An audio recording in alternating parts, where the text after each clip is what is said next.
Back sa ating YouTube channel mga katropa. So ngayong araw na to, pag-usapan natin baboy ng malapit ng mga anak. Ano ba yung dapat natin gawin dito? At ano ba yung paghahanda na dapat nating isaalang-alang para maging maganda, mabilis, maayos at sistematiko yung paraan ng kanyang panganganak. Tara, pag-usapan natin yan mga katropa dito lang sa Kabady Mo Ko YouTube channel.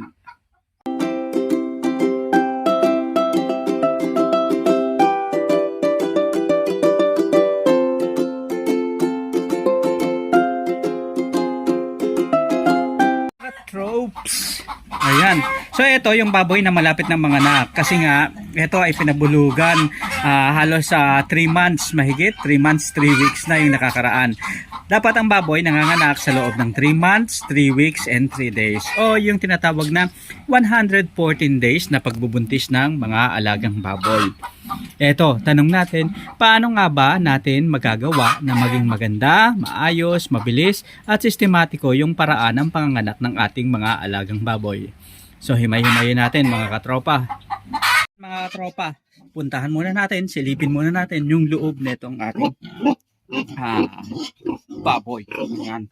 So, eto lang.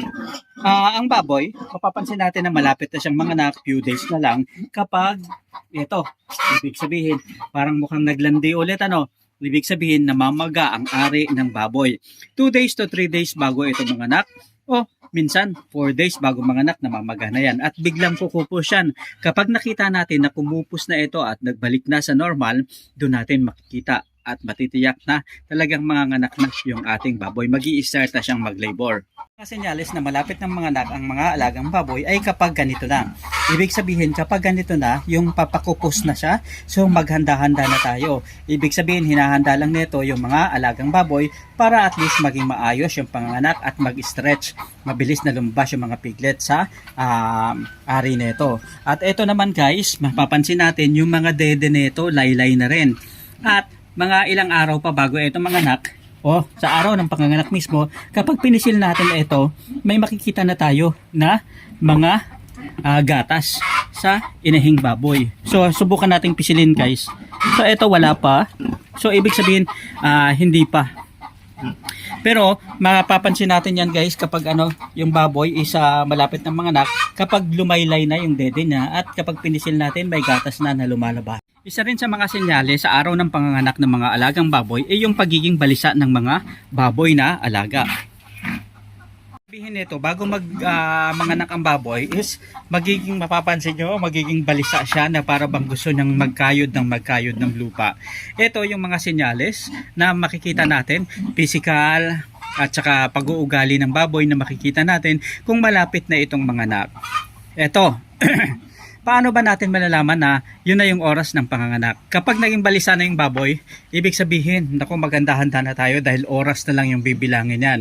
Ikalawa, kapag napansin rin natin na may parang ipot ng kambing na lumalabas sa puwerta ng ating mga alagang baboy. Ibig sabihin nito, kapag may nakita tayong mga ipot ng kambing na nandun na sa ilalim, parang instead na magdumi yung baboy ng mga malalaki, parang ipot ng kambing yung makikita natin. So ayun na, unti-unti na magle-labor yan.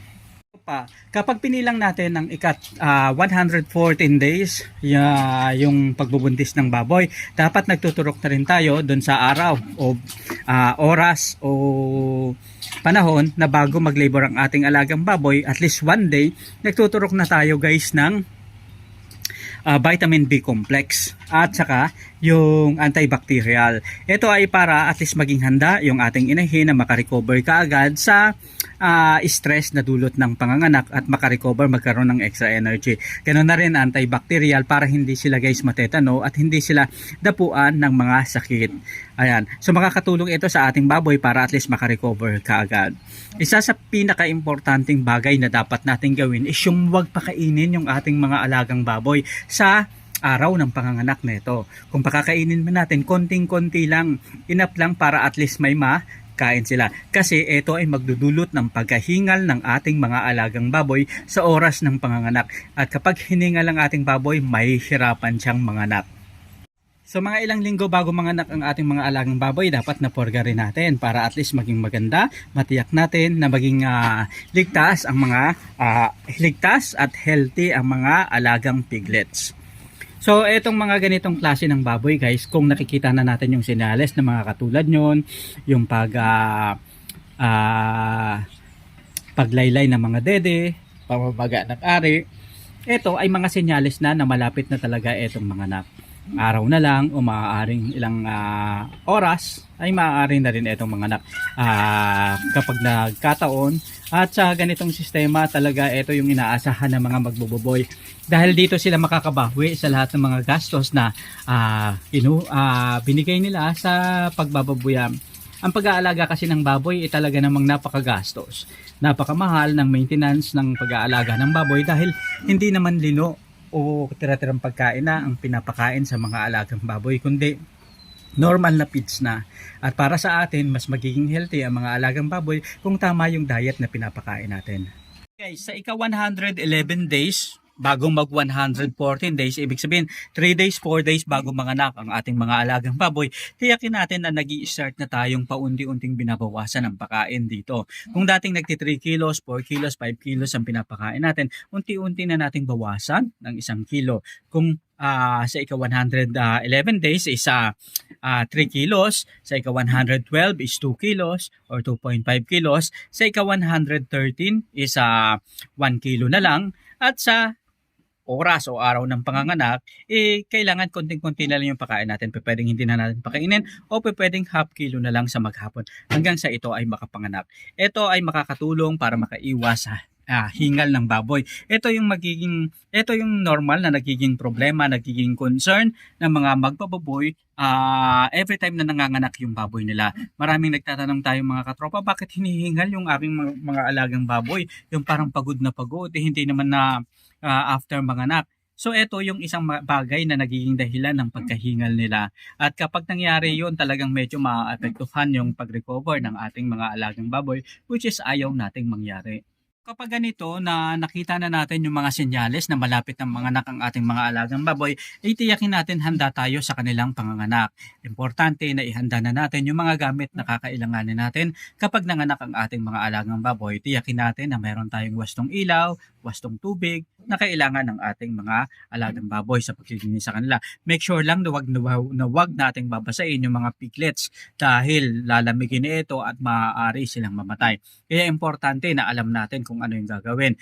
Ngayon, kung wala tayong sapat na kakayahan, kaalaman, magpatulong tayo sa mga katropa natin, kalapit bahay o kaibigan na meron ng alagang baboy at meron ng experience sa ganitong sistema. Meron namang pagkakataon na yung ibang mga baboy, sila na mismo ang nagpapaanak sa sarili nila.